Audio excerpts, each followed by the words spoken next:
honour the First Peoples of Australia, their unbroken ties to Aboriginal law, culture and customs. We respect the traditional owners of the lands and waters we inhabit and acknowledge their elders past and present. We celebrate the enrichment of Aboriginal communities around Australia. We recognise the lasting impact of colonisation and dispossession. We salute those who have fought for the rights of First Peoples. Their legacy is our guiding light today and always.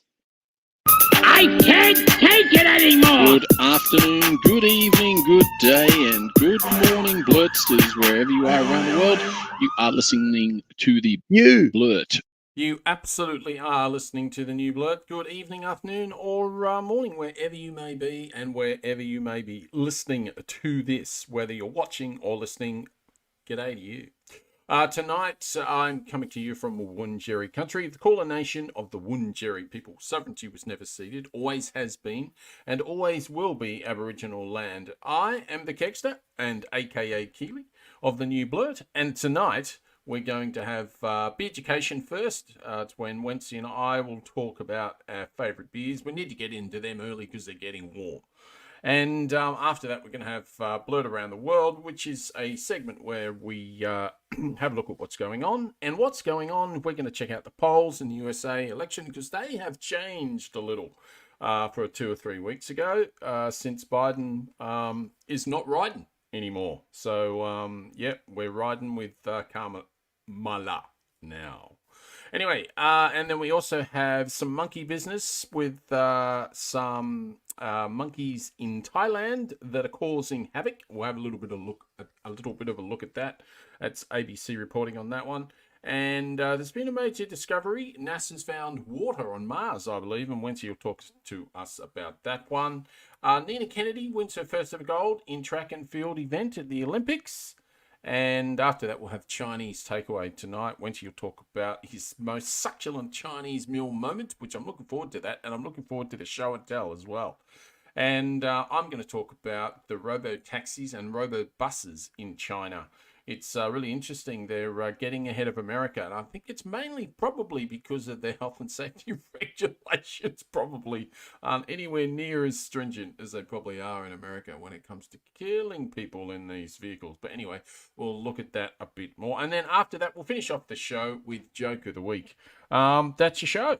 And all our links, as always, will be in the show notes when you get to it. And so, before I say anything else, I must say this. I say it every week. I'll keep saying it.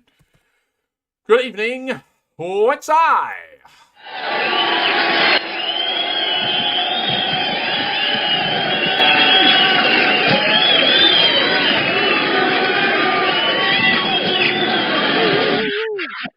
Hey, thank you, Rent a Crowd.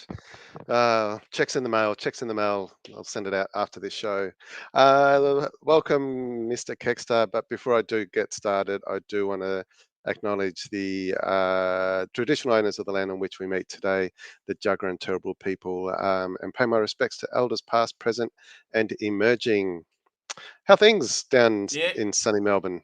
Well, it is sunny, as you quite rightly alluded to. I have a shirt of the t-shirt kind on at the moment. I have the cut-off sleeves, as you can see. Wow! And I have. And look at me, I'm in a jumper. Yeah, I know. I'm the opposite. You're in Queensland and I'm in Melbourne. Yeah, no, we're having a bit of sun, though. We're having a bit of sun fun. To be honest with you, probably the last 4 or 5 days have been pretty damn good, weather-wise. Like really, really beautiful weather. I think we've had anywhere between sort of, I mean, for you it'll be a bit cold, but it's been, I think, about 17 to 20, but the sun's just this beautiful autumnal sun. Oh, it's just really, really gorgeous. So I say autumnal, but we are in winter. And just about to go into spring, which I think I can tell from my allergies kicking up a little bit. Oh, anyway. That's the thing I don't miss about Melbourne. Those allergies.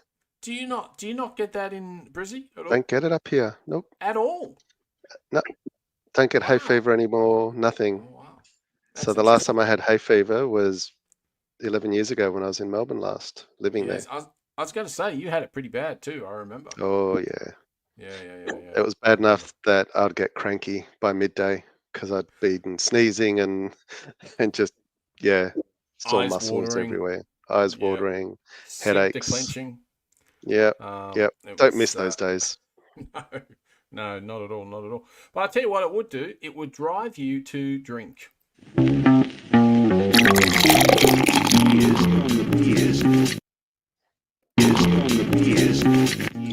think we should get on with it. I know, my views, definitely. And as you know, You might have to speak up a bit. I can't hear you that much over the music. You can't hear me? No, I couldn't hear you over the sting. Oh, but can you hear me now? You can talk now. You can talk now. Sting's over. Okay, cool. Sting should still be going, but you can't hear it. No, I can't hear the sting now.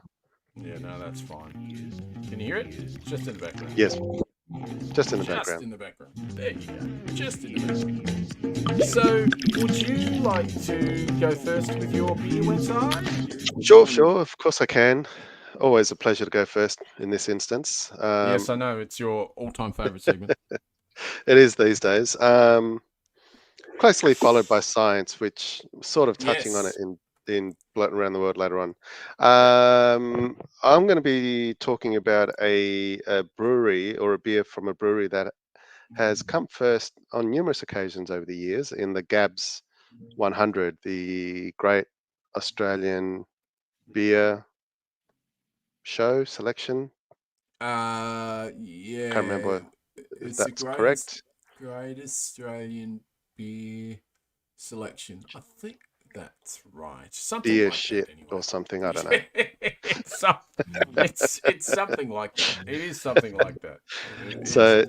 The brewery I'm talking about that has often won a lot of accolades amongst the peoples is this little old thing. The old Bentspoke. Bentspoke. Yes. I know our Ambo friend Mick. He loves good any of the Bentspokes. He's mentioned it a few times in our chats. Mick in our the private Ambo chats. loves Bentspoke, yes. And I love Bentspoke too. It's really lovely. Is that a Queensland beer or is that a... No, it's a Canberra beer.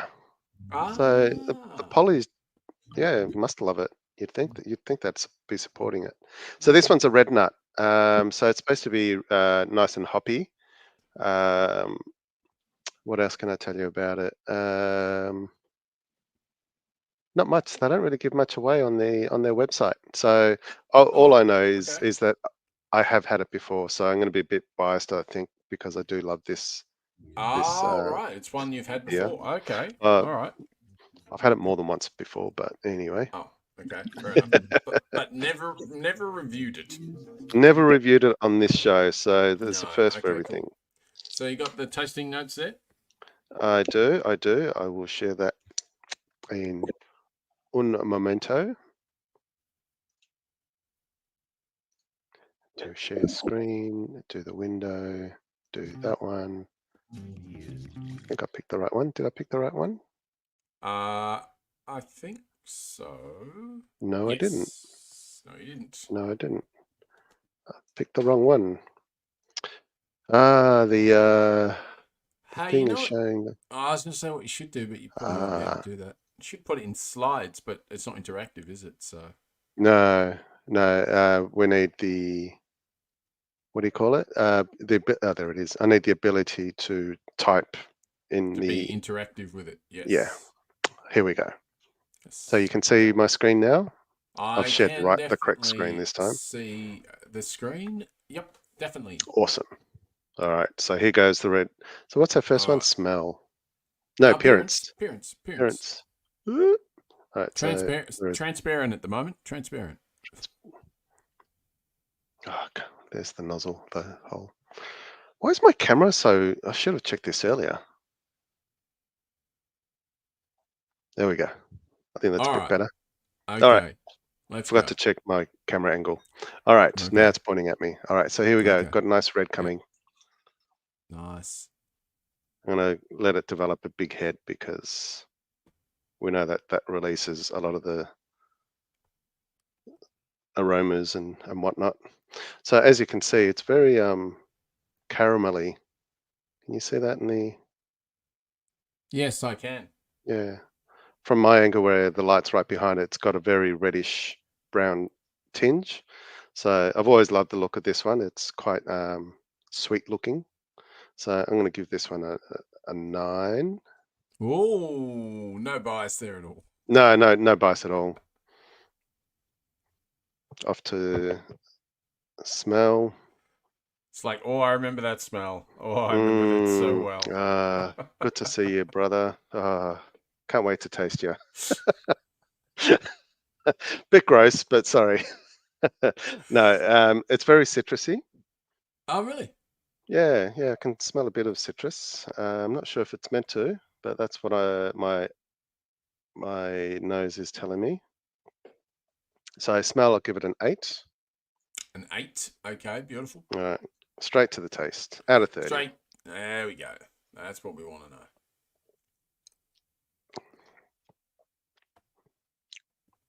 Yep, can taste a little bit of caramel or maltiness. Maltiness. Oh, maltiness. Right. Yes, Gotcha. malt. Yep. Yes. Bit of malt. Yes.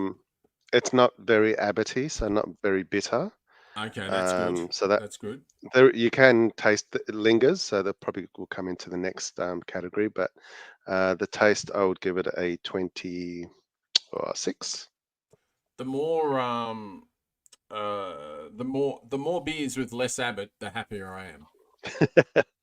But I'm the opposite because I don't mind a bit of bitterness. Doesn't mean I approve of Abbott, but I don't mind a bit of bitterness. Yeah.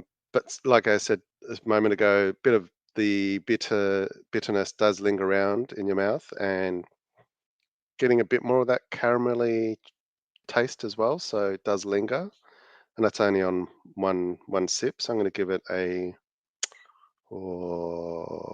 17. Well, so my question to you is: do you have to? Do you have to let it linger? Boom boom tish. You don't have to, but it would help. And drinkability, I could easily go back for seconds and thirds on that one. I will give that a 27. Holy crap, Boogs, Batman. You've pulled out a 44 with a 43, which gives it an 88.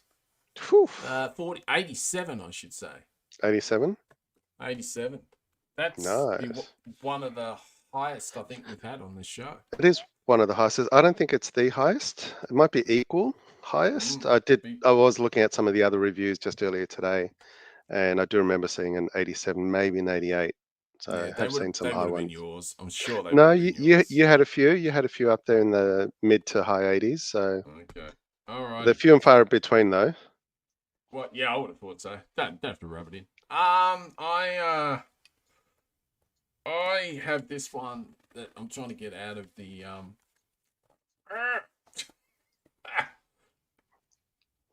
He's trying to crack it open. I am. Haven't had your Wheaties today. No. Hopefully this doesn't on me. Okay, cool. Heard that. All right. So there we go. This is an Ocean Reach Hazy IPA. Do like a good hazy. Yeah, I do too. Do you know where that one's from? Yes, I do. Absolutely know where this is from. And I will tell you everything I know about it. Straight from my fridge. That's where it's from. Now that is what you call a perfectly poured beer. Beautiful. Now I just want to drink that straight away, but I can't. Now the appearance. Gotta go through the motions. I know. And so the appearance is very much like a hazy would be. So I'll probably give it 8 for appearance. Smells exactly like a hazy. I think I'm trying to smell. I can smell a bit citrusy. I reckon they're putting more citrus and sort of pineapple flavors or something in their beer nowadays. Pineapple. I reckon. Nice. With hazy anyway. So this hazy IPA represents the start of a new direction for Ocean Reach, and I'll tell you about Ocean Reach in a second. They are a Phillip Islands brewer, and so it's just down in Cowes in Victoria.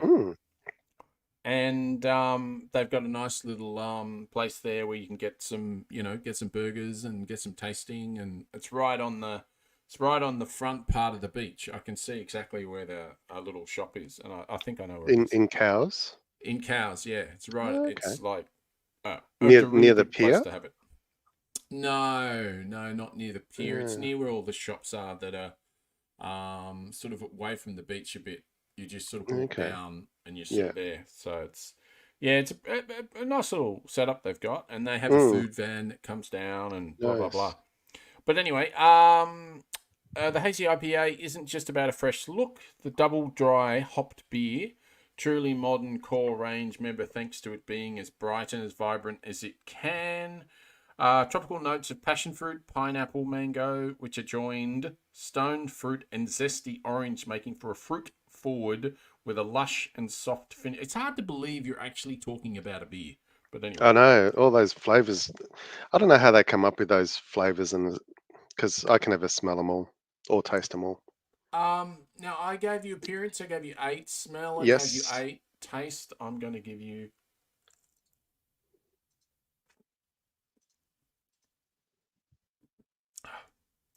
Needs to be colder. Must have been sitting on your desk for a while then. Longer than I thought. That's very good. It was a bit colder. I'd like it more. It's very good though. Maybe 25.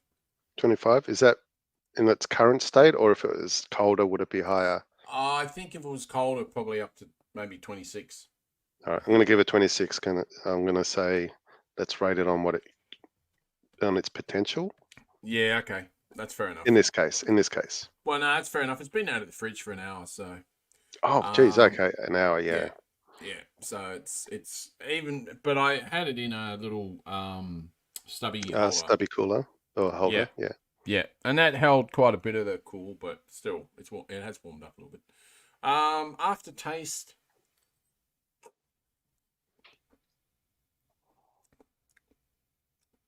It's nice. Probably 16. 16. Okay, that's not too bad.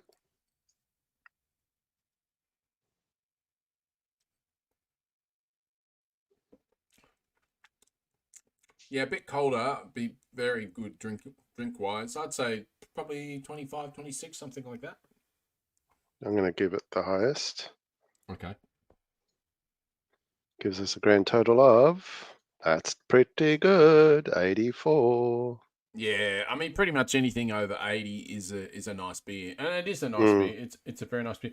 One thing I hadn't said yet is it's, as you have said before, I think it's IBU, IBME. Oh yeah, yep. The alcohol volume is 6% on this little baby. Oh, 6%. That's pretty heavy for a stubby. Or a can, sorry. For a hazy IPA, though, I mean, that's pretty standard, 6% sort of thing. It's standard 1.8. So, yeah, so if I'm going to pick this up later, I need to probably be a little bit careful. Well, I forgot to tell you my one. Yeah, what was the IBU and that one? I don't know about the IBU, which is the bitterness thing, but the ABV, the alcohol. And I'm glad I'm sitting down. It's 7%. Holy crap! And you thought mine was high? Yeah, it's a 2.1 standard drink in that can. Jesus, in that can. Yeah. I'm hearing you. Yeah, I got to be careful with mine too. Maybe I need to reevaluate the drinkability. It depends on how many I want to have. I'll leave it at 27 if I only want 1 or 2.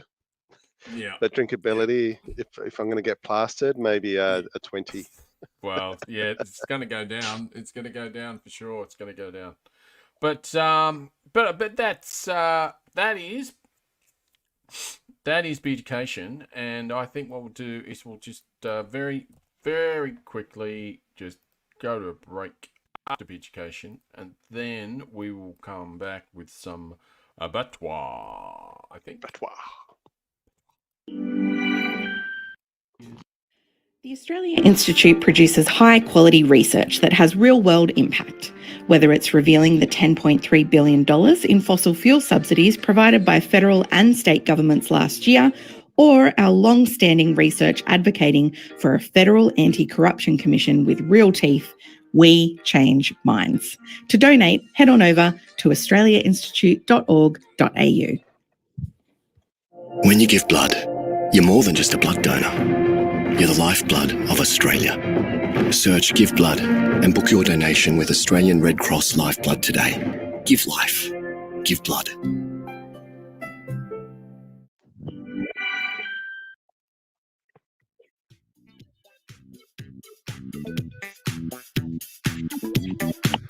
Blurt around the world, around the world, around the world, around the world.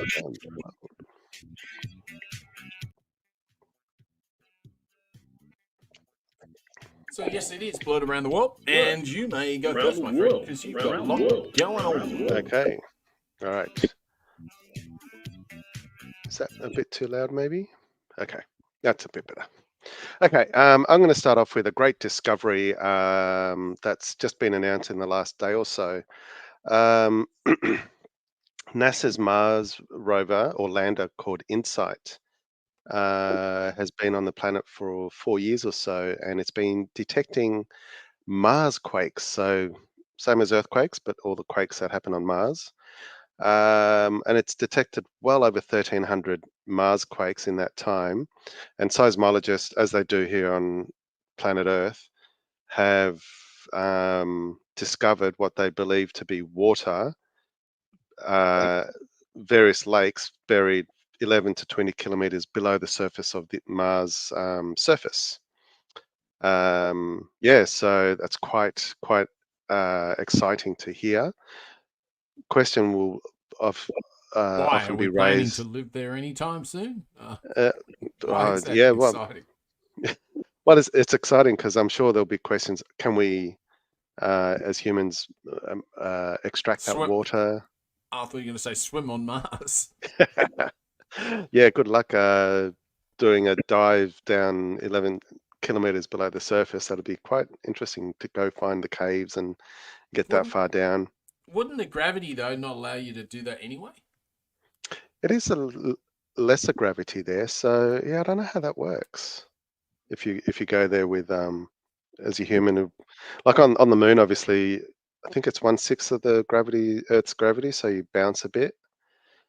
Yeah, I don't know what Mars is like, but yeah, be a good question to ask Dr. Carl, I think. Oh yes, maybe.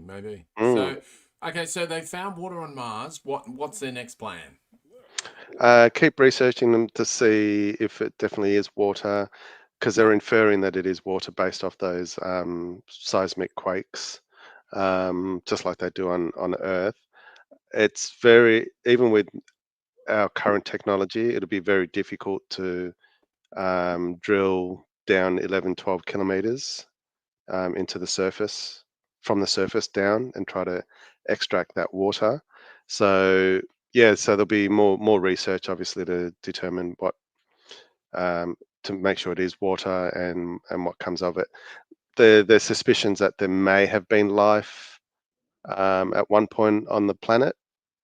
Still, obviously, that's always been the case for decades, where there've been suspicions and evidence of some form of life. Whether there's life, hilarious. It would be hilarious if they just drilled straight into the alien sewage plant or something. That's all. Their urinary whatever deposit. Yay! We found water. Yeah. Yay!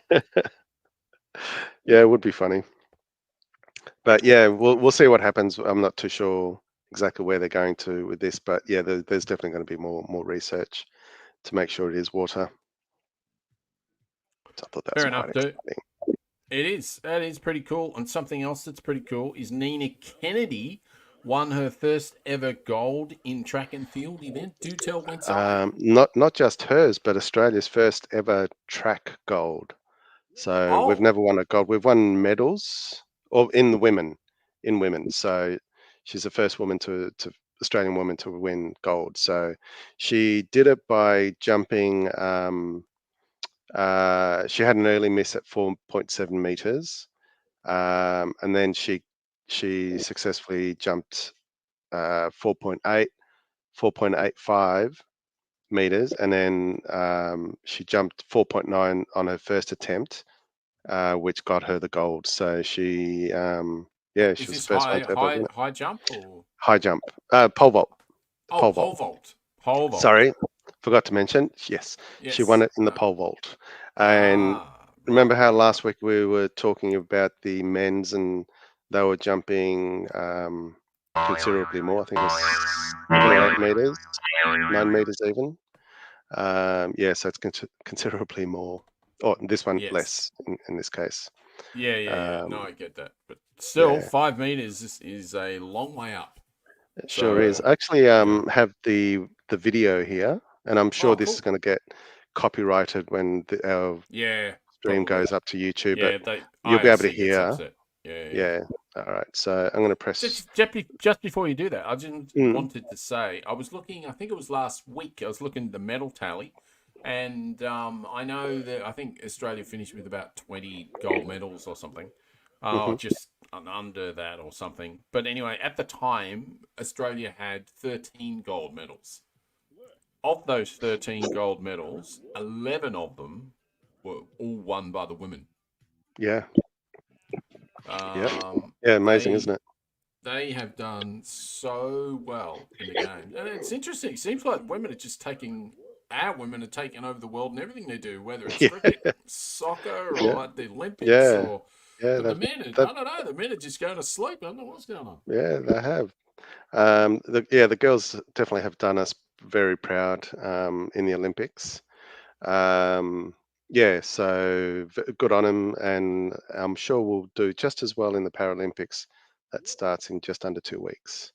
But, the one thing I didn't do with my beer, I didn't show you what it looked like. Oh yeah.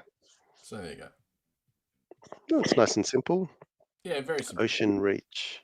Very simple. But I like the font. The font reminds me of when I was at school in the 80s. 80s, 90s. It's interesting font. I don't know what you call that, but I quite like it. Yeah. I think it sort of almost psychedelic, sort of. Yeah, that's what it is. Yeah, it is a bit psychedelic. Yeah. Some of those shows we used to watch. I don't know if you watched it. HR Huff and Puff Stuff. Puff and Stuff. Yeah, that type of. Absolutely. Yeah. Yes, you're right. You're 100% right. It's very much that font. So, okay, I'm going to roll the tape. Here comes the winning jump. Oh, nice. All right, just going to wait for that to appear. There we go. All right, what's the final? Very good. Don't want to play that again. No. Very good. Very good. Yes, very proud moment. Very proud moment. Absolutely. That was pretty amazing. That was pretty damn amazing. Did you have any more on that? I know you said you had some show and tell, but I'm assuming... Before we wrap up the Olympics for probably, this, yes. You were alluding to the medal tally. Yes. When did we finish? What happened? I'll show you in just a moment because I do have it here. Here's the medal count. About to put it up on the screen. Nice. So we finished 4th. So Japan had a late flurry in the last couple of days. So we were sitting 3rd for most of the 2 weeks. Yeah, that's what I thought. Unchallenged. And so we finished with 18 gold, Japan on 20. US and China finished on 40 gold, but obviously silver medals. The US won more of those, and so that's why they ended up in first place. Wow, that's what happens when you've got 330 million people. What's interesting is Russia used to be in the top 2 or 3 back in the day. Yeah, where are they? I'm not even seeing them yet. I'm scrolling for those listening on the podcast. I'm now up to 26 in the table, and I still haven't seen Russia. Did Russia compete at all? I don't know. That's a good question. 44. Maybe they were banned. Maybe. I still can't see Russia. No, they're better than that. I figure they didn't turn up. Okay, done a search for Russia and they're not in the list, so they must not have if you think about the Olympics, they're normally called the friendly games, and if Russia was there, I couldn't see that sort of being the case. Yeah. So I don't know, but yeah, that's a pretty amazing feat by the Aussies, getting third or fourth. Fourth, and like you said, it was the girls who predominantly, absolutely, who predominantly won the medals for us. It's pretty amazing. Just one family won 3 gold medals themselves. Yeah, it's crazy. And that's the Fox family you're alluding to there. Just hilarious. That's great. Hilarious. It was very, very good. But Vale the Olympics again for another 4 years. But bring on the Paralympics, which I can't wait to start. Yeah, same. So when is the opening ceremony for that one, Wencee? 28th of August, I believe it is. Oh, wow. So they have a break and then they start again, do they? Yeah, I think. Oh, I'm going to double check that. That falls on a Wednesday. Yeah. Oh, well, that could be right. It just seems a long time. But while you're doing that, I am going to talk about the monkeys of Thailand. And they are causing havoc. Absolute havoc. So the monkeys in Lop Buri in Thailand, which we haven't told the listeners yet, but you are going to go to Thailand for half a year and live there. For half a year, that's right. Yes. With the family, of course. Yes, of course. I should have mentioned that, but yes, the whole kit and caboodle are going.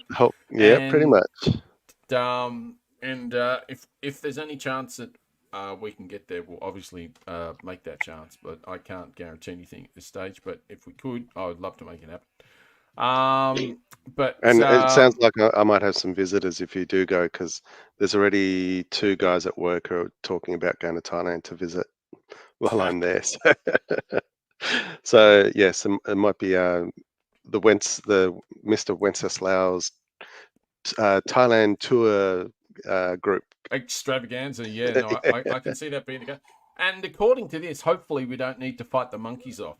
So, yeah, well, absolutely. So in Lop Buri in Thailand, the monkeys have been terrorizing the locals, prompting drastic measures. They've been, believe it or not, they've been arresting the monkeys and putting them in jail and behind bars and all this sort of shit. I mean, they're just doing everything they can. The macaque population has exploded, and annual banquets for the monkeys have contributed to the growth. So a woman was injured by monkeys seeking food, and they started sterilizing monkeys in large enclosures.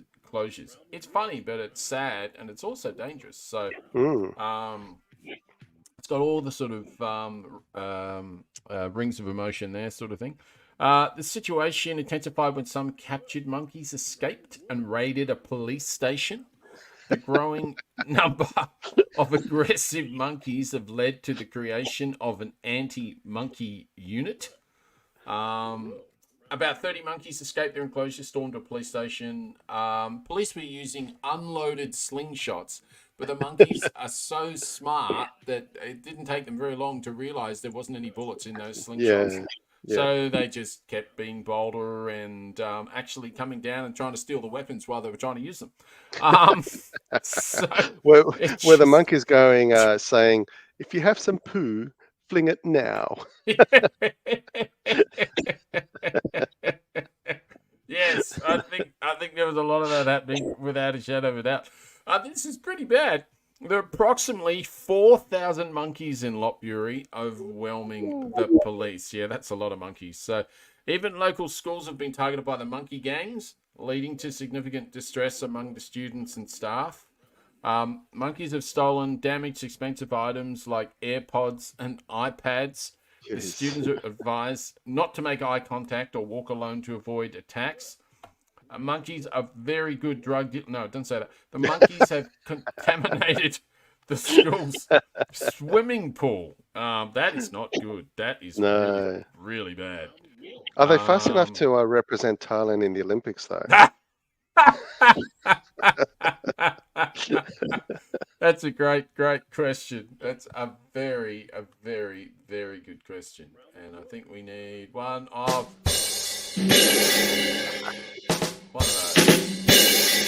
those. So, ongoing efforts and future plans, authorities have captured over 1,200 monkeys with plans to get more. The Lopburi mayor is seeking additional funds to build larger enclosures and maintain the city's monkey population sustainably. So they're not trying to be, they're really not trying to be cruel to the monkey, etc. No. They're just trying to stop them from, harassing people. Mm. And they've actually got big signs in Thailand, and you would have seen that, I'm sure, Yeah. where it says, "Don't feed the monkey and be careful of them terrorizing your vehicle." Which, if you were coming in there, it's pretty bloody scary. Yeah, So, it would be. But anyway, so more cages being built, 27 million baht as a budget. Feeding, caring for captured monkeys will cost 20 million baht annually. The Department of National Parks is urged to provide long-term support. And the mayor insists that Lopburi's iconic monkeys will not entirely be removed, aiming for balanced coexistence. That's all you need. Yeah, And so I was talking to Kim about this the other day because I did see that story as well, and I was wondering, I wonder if they're getting aggressive because if they're fed Western food, is the Western food become addictive, a bit like opioids and other drugs for the monkeys, and so they crave for more, and that's why they're getting more aggressive and like that. So yeah, look, yeah. it's a good call. It's a really good call. But anyway, we must move on. We've got heaps to do. So here comes our newest segment.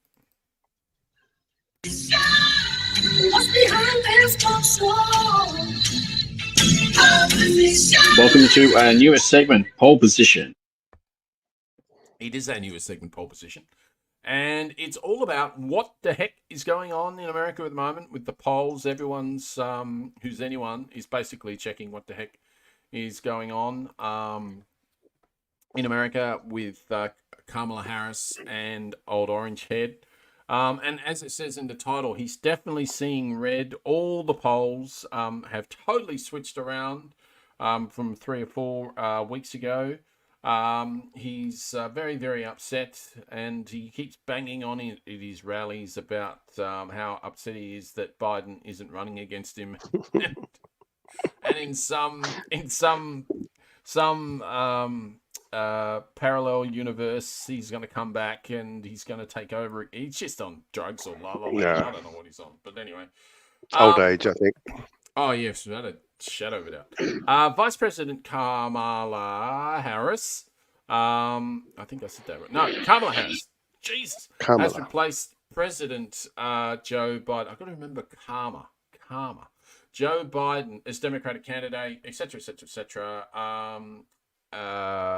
Tim Walz is her running mate, and he comes from Minnesota. I'm not going to go too far down that because we've got Trump Watch next week. We'll talk more about that next week. But just on the national polls, the current standings, Harris leads Trump by an average of 2.4 points in the national polls. 3 to 4 weeks. Yeah, in 2 to 3 weeks. 3 to 4, 5 weeks ago, that 2.4 was widening for Orange Head. So she has come around 4 to 5 points. So that's a long way.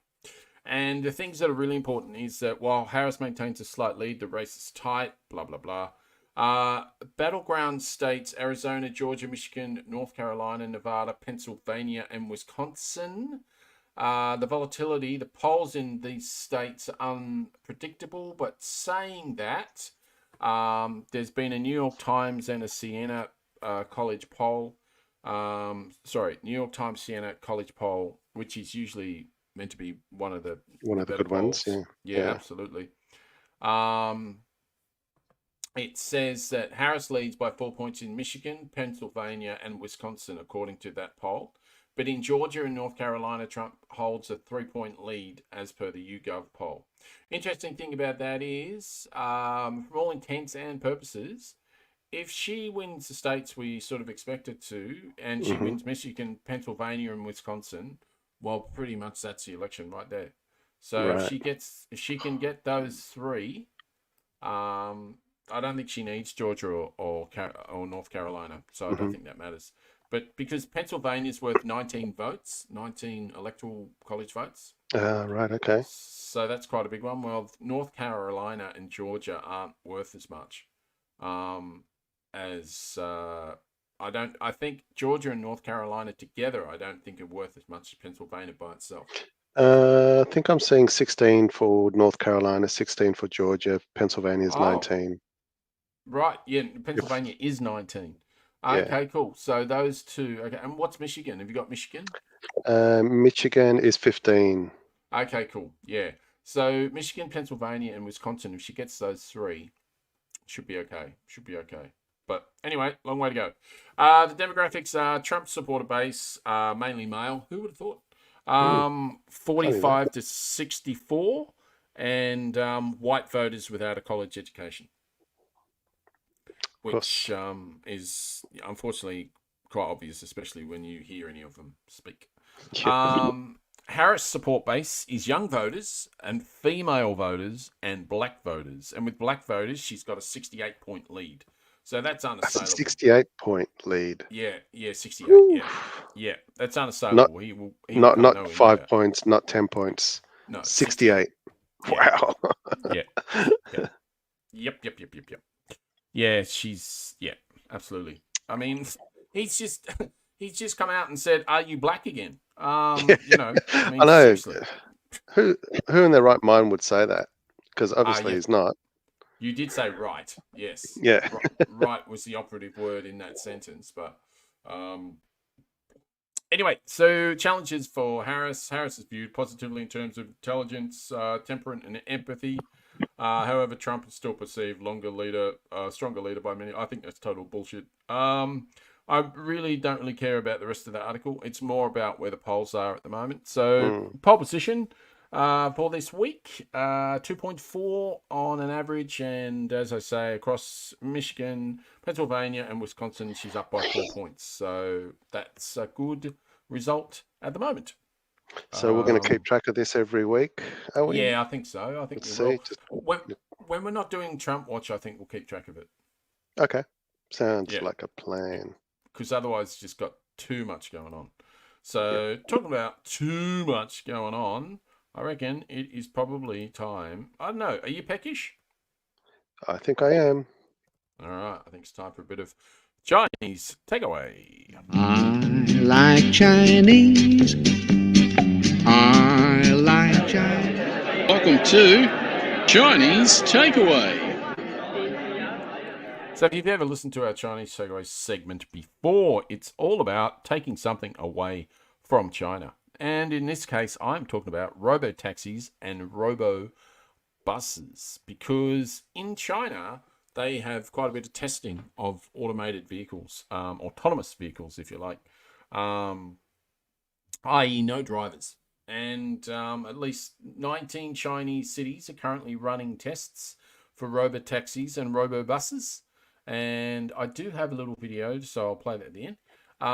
7 cities have approved tests without human drivers, monitors involving key players, Pony.ai, which apparently is a Japanese company, WeRide, which is Chinese, Autox Chinese, and Seik Motor, who is supplying most of the taxis. And Seik, as we know, is a Chinese motorcar company that have been going around for a little while. Now, I was about to say, oh yes, the little video we'll look at in a minute is from Wuhan. Now, we spoke about Wuhan about a week or so ago. Wuhan very well, don't we? We do now, but we didn't then. So now you realise how big this place is when, you know, it's the centre for testing this sort of stuff and with the technology, etc. So anyway, Apollo Go's expansion, they are planning to deploy 1,000 robotaxis in Wuhan by the end of the year, aiming to operate in 100 cities by 2030. Wow. The company sees the transition to autonomous transport as gradual and complementary. But I also know that the taxi drivers, as you could imagine, in the industry are pretty concerned about it, and they're concerned about losing their jobs. Yeah. But as it's almost like truck drivers are in the same position, slowly losing those jobs to robo trucks. Do they have autonomous trucks out here now? I know in America they do. They've been doing some testing. I don't know about Australia, but I know in America they do have some. They may have them in the mines. Yes. Yes, that is probably true. Yeah. I'll have to do some thinking on that, but I think they may have them in the mines. I've just got a feeling. Yeah, no, you're absolutely right. I have seen those. Yeah, they still have operators. Yeah. Truck drivers who are operators of those autonomous mining trucks, but I don't know how prevalent they are in the mining industry, but I know they do exist. Yeah. We ride an Auto X offers various autonomous vehicles, including taxis, vans, buses, and street sweepers. Auto X is backed by Alibaba, and Alibaba, what is that? That rivals. It doesn't rival AWS. It rivals Amazon, doesn't it? Amazon, yeah. Yeah, when it comes to a marketplace. Exactly. It's a Chinese online trading marketplace, isn't it? Yeah. I did look at that years ago, and yeah, you can buy all sorts of stuff in units of thousands and thousands at like almost wholesale price straight out of the factories and things like that. Oh God! So And can you do that in Australia? Can you get onto Alibaba yeah, in Australia? you can do it from Australia. Yep. Wow. Okay. So operates in major cities like Shanghai, Beijing, etc. Comparisons with the US, China's rapid progress is because their health and safety is not as scrutinized as the approach in the US, which is interesting. Well, you would expect it to be because of the fact that they had quite a few deaths when Alien Head was testing it through Tesla a while ago, and you haven't really heard a lot about it since then. But I'm pretty sure they have been doing lots and lots of testing in the background. We just haven't heard a lot about it. But Waymo and Cruise. Waymo is the only US firm with uncrewed robotaxis that collect fares, while Cruise has faced setbacks due to safety concerns. So that's exactly what we're talking about. As I was just saying before, the economic and social impact is that the ride-hailing drivers view the technology as a threat to their livelihoods, which we've talked about. I have also heard that the government fully understands this and that they may need to step in if they can see that too many people are losing their jobs. They might have to sort of prop it up in a way that both can coexist. Because otherwise, I don't know. I don't know how you do that, because a lot of these companies will want to expand real quick to make profit, because that's what they do. Of course. Yeah. At the expense of real drivers. Yeah. So it'd be interesting to see how they tackle that dilemma. Well, I mean, the thing is, there's 1.4 billion people in China, so there's a lot of people that need a car, or a ride. Or a ride, as it were. But also, there's about 400 million in poverty as well. So, But anyway, while automation could benefit China in the long run, due to shrinking population, because of the one China policy for so long, they kept it on for too long. There is a need to balance the speed of job creation with the potential loss of existing jobs, is what we're talking about.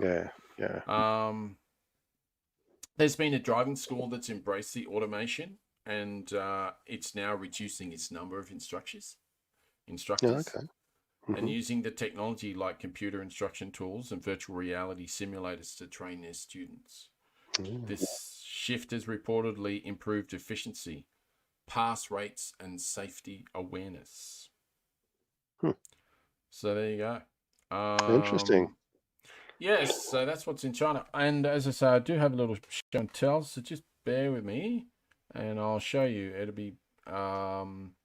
be these links will be in the show notes anyway, so if you want to have a look, if you're listening on the pod, they'll be in there for you. And it's worth it just to have a look how these things work. It's pretty amazing.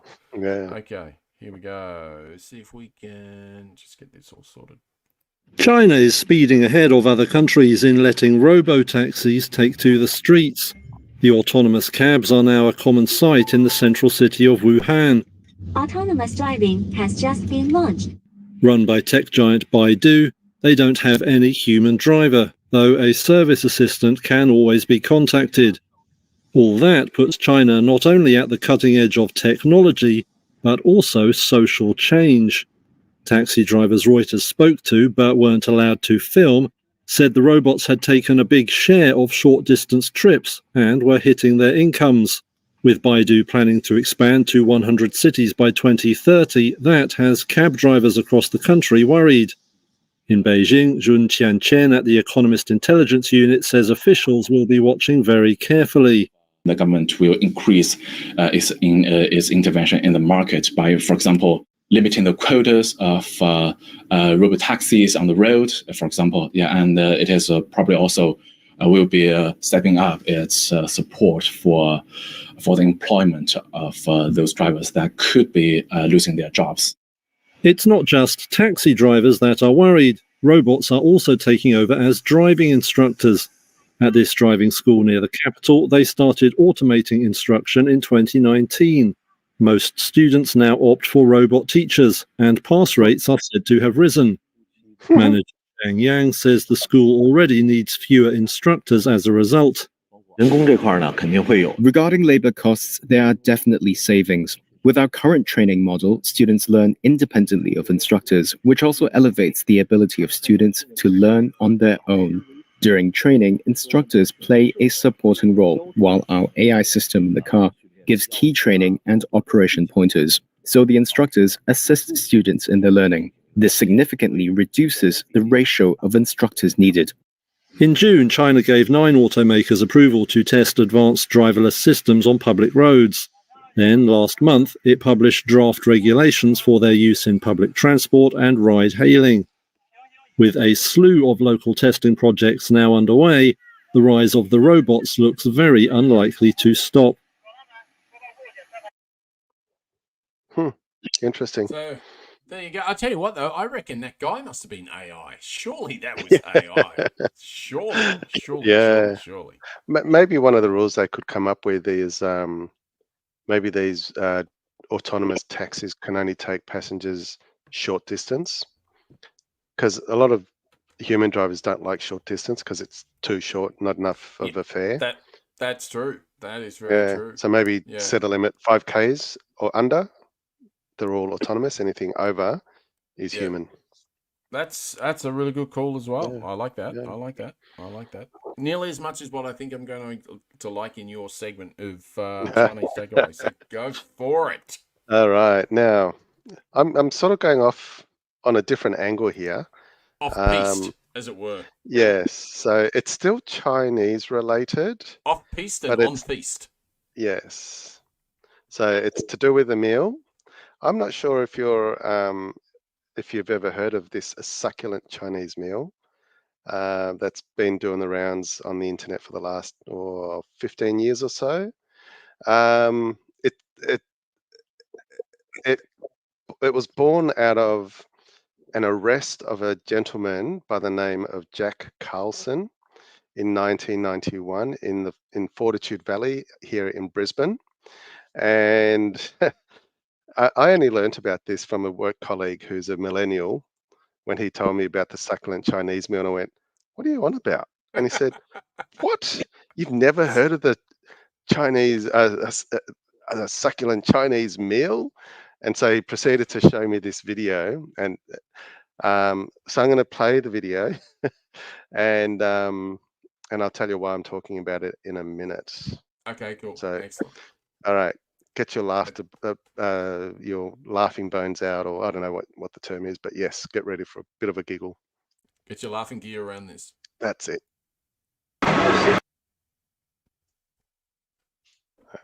So I'm just going to cue that from the beginning.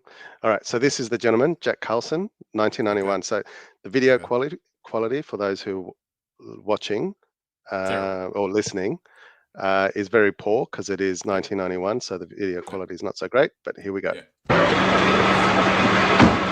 Very loud. Just a moment, you just assured me that I could speak. Sit down inside the car. We're not assuring anything. We're under arrest. Look, I'm under what?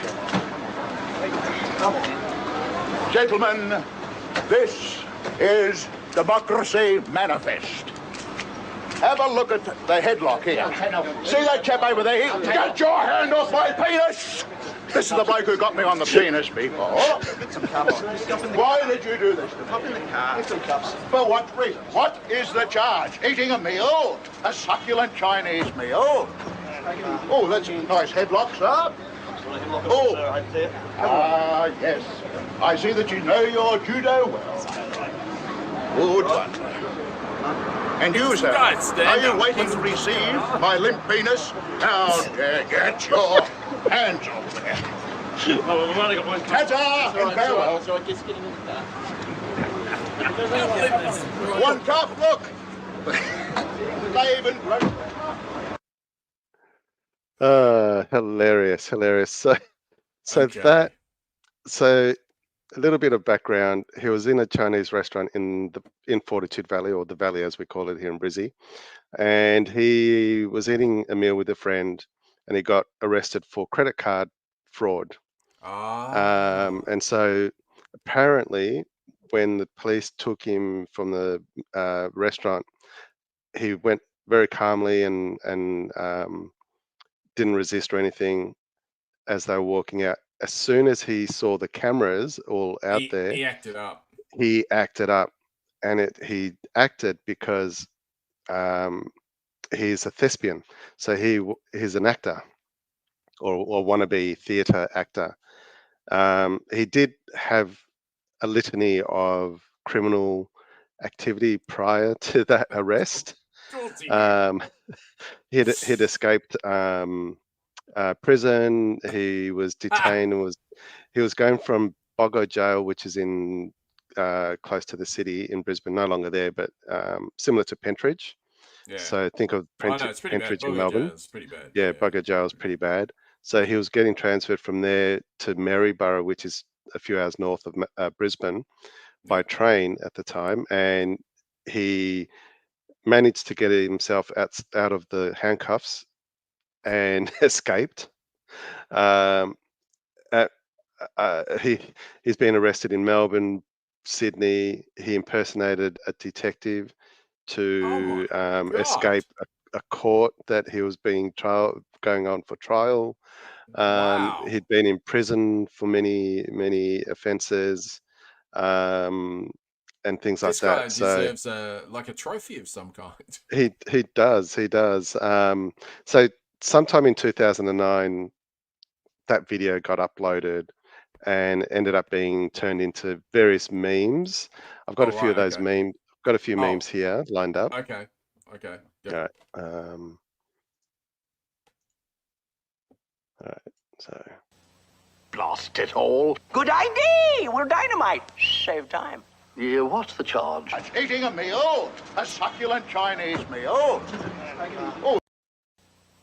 All right, so that's one. Here's another one. Very good. There's good. two more. So I know that scene. That was very good. Yeah, I can't remember what movie that was from. That cartoon movie. Either. Yeah, it's very good. This is my all-time favorite. Okay. All right. Just a minute, you just assured me that I could sit down inside the car. We're not assuring anything, you're under arrest. What? Gentlemen, this is democracy manifest. Have a look at the headlock here. See that chap over there? He gets your hand off my penis. This is the bloke who got me on the penis before. Hop in the car. Why did you do this to me? Hop in the car. For what reason? What is the charge? Eating a meal, a succulent Chinese meal.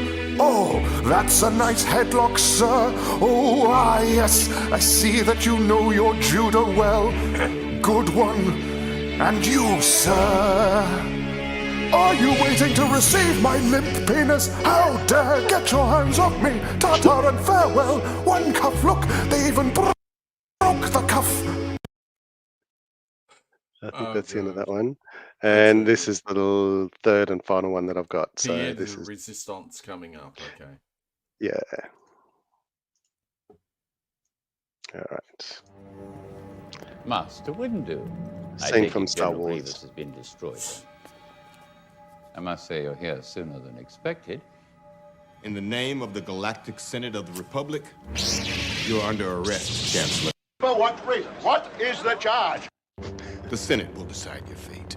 Eating a meal? A succulent Chinese meal? Not yet.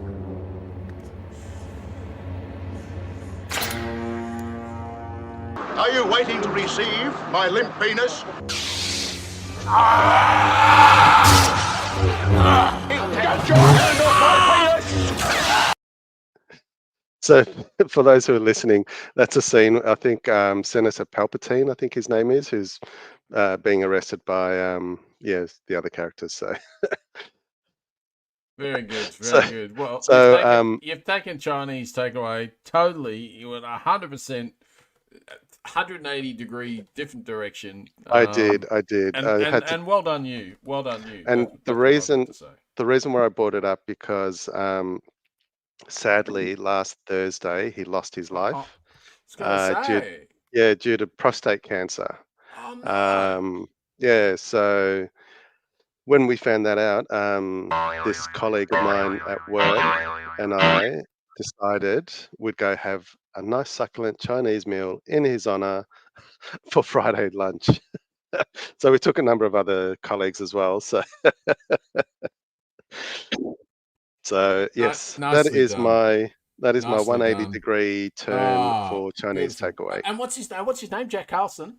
Jack Carlson, he does go by other names, or did go by other names. I can't remember what they are now. But Let's just stick with one.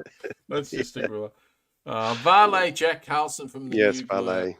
We love your work. We love your Yeah. work. Nice job. And I hope you find a good succulent meal. Where you going? Somewhere wherever you are. Yeah, exactly. That's right. My brother-in-law was a victim to the hokey pokey. Rough Now couple of it's years, but he turned himself around. Joke of the week. So I have a couple O jokes that are from they are dancing jokes. Oh, okay. Because You've got a theme.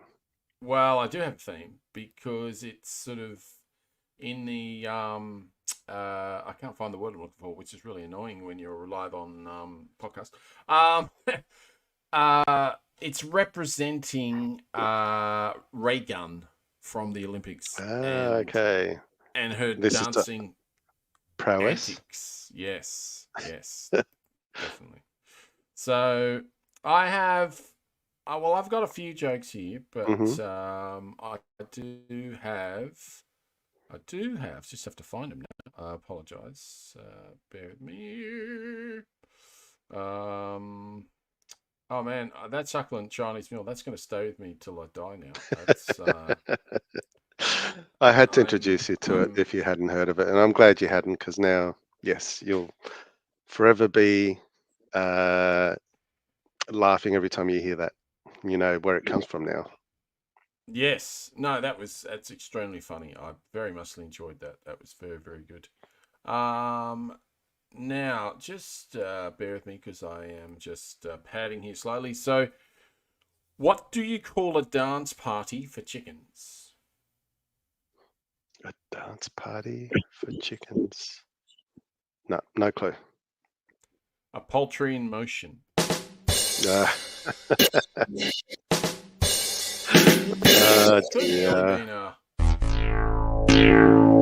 Yeah, I think it's one of those.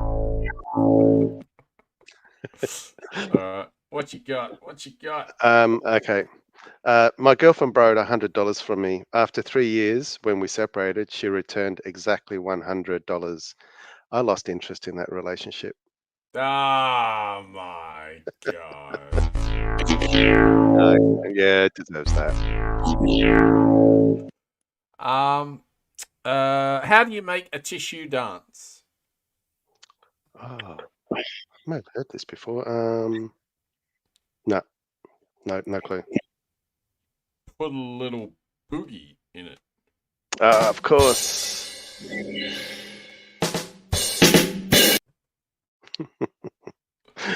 That's a oldie but a goodie. I'm currently on a restaurant date. It is an oldie but a goodie. Yes, it is. I'm currently on a restaurant date with a female boxer. She's going for the ribs.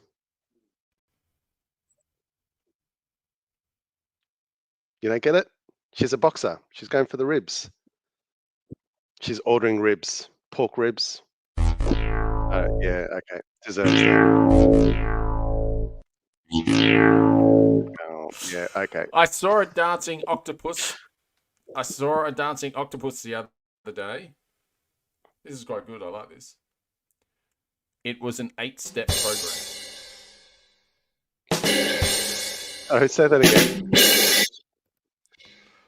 I saw a dancing octopus the other day. It was an 8-step program. I like it, yes. I don't mind that. What else? I think we got a tad of lag, but that's cool. No problem. I think there is. Okay, 20 years ago today, I asked my childhood sweetheart, my best friend, and the most beautiful woman in the world to marry me. All three said no. Yeah, I don't quite get that one. Okay, now I get it. Yeah. I thought that was going to be the answer. And what have we got here? Oh, that's terrible. I think there's some really terrible ones here. That one's not too. Yeah, that one's pretty good. Why did the hip hop dancer bring a ladder to the dance competition? Hip hop dancer. No clue. Wanted to reach new heights. Of course.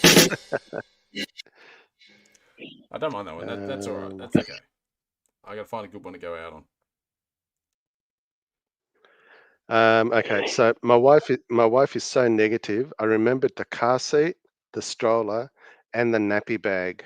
Yet all she can talk about is how I forgot the baby. Oh, that's. Oh. Got a bad run today. Yeah, I'm not impressed by any of these. I'm really not. I've had a couple that are not bad, but geez, there's some bad ones. Okay, there's one here I do not understand at all, so there's no point me saying it. Okay. I don't understand that either. There's some very, very, very bad jokes here. Let's have a look. Oh yeah, okay, that's fine.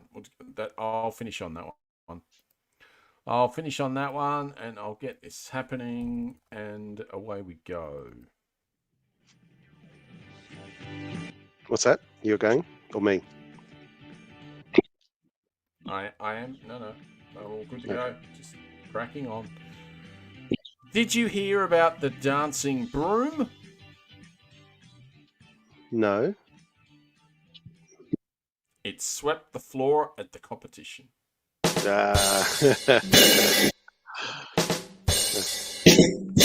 Nice one. Now, I have to apologise for all jokes I said tonight. They were absolutely disgraceful. Some of the worst I think I've ever found. I need to find a better page. That was terrible. Yeah. Hopefully I can bring in the last of the good, in inverted commas, jokes. Bring in the bickies. Bring in the bickies, my friend, because they were terrible. They were shocking. Okay, let's see where this lands. I arrived early to the restaurant. The manager said, "Do you mind waiting a bit?" I said, "No." "Good," he said. "Take these drinks to table 9. That's good. I like that. That was a good one. Yeah. That was good. Believe it or not, I've got nothing happening. I think it's going to pop up in a minute. That will stop eventually? No. There we go. No, it's coming back. There it is. No, we just love it. Hey, enough already. Yeah, no. I think, as I said, we've got a tad of lag. But anyway, that is all good and all fine. And that is us out. Yes, all done, all dusted. Thank you very much if you have listened on the Blurt. What am I talking about? Sorry. If you have been listening on the pod and watching on the video, I think the bad jokes have just screwed with my mind quite badly. It was either that or the 6% hazy. Yeah, well, it could be that too. That is very true. Although I do have a little bit left, but not sure how you're going with your 7%. 70%. Oh wow, you're doing better. It's gone to my head too. Yes, it will do that. It will definitely do that. So, fantastic. Great work as always, Wencee. Nice work with the succulent meal. I will definitely be using that expression from now on. There's no doubt about that. And until next week, where we have Trump Watch and lots of other stuff coming down the pike. It's good night from me, and I will see you. And it's good night for me. Bye.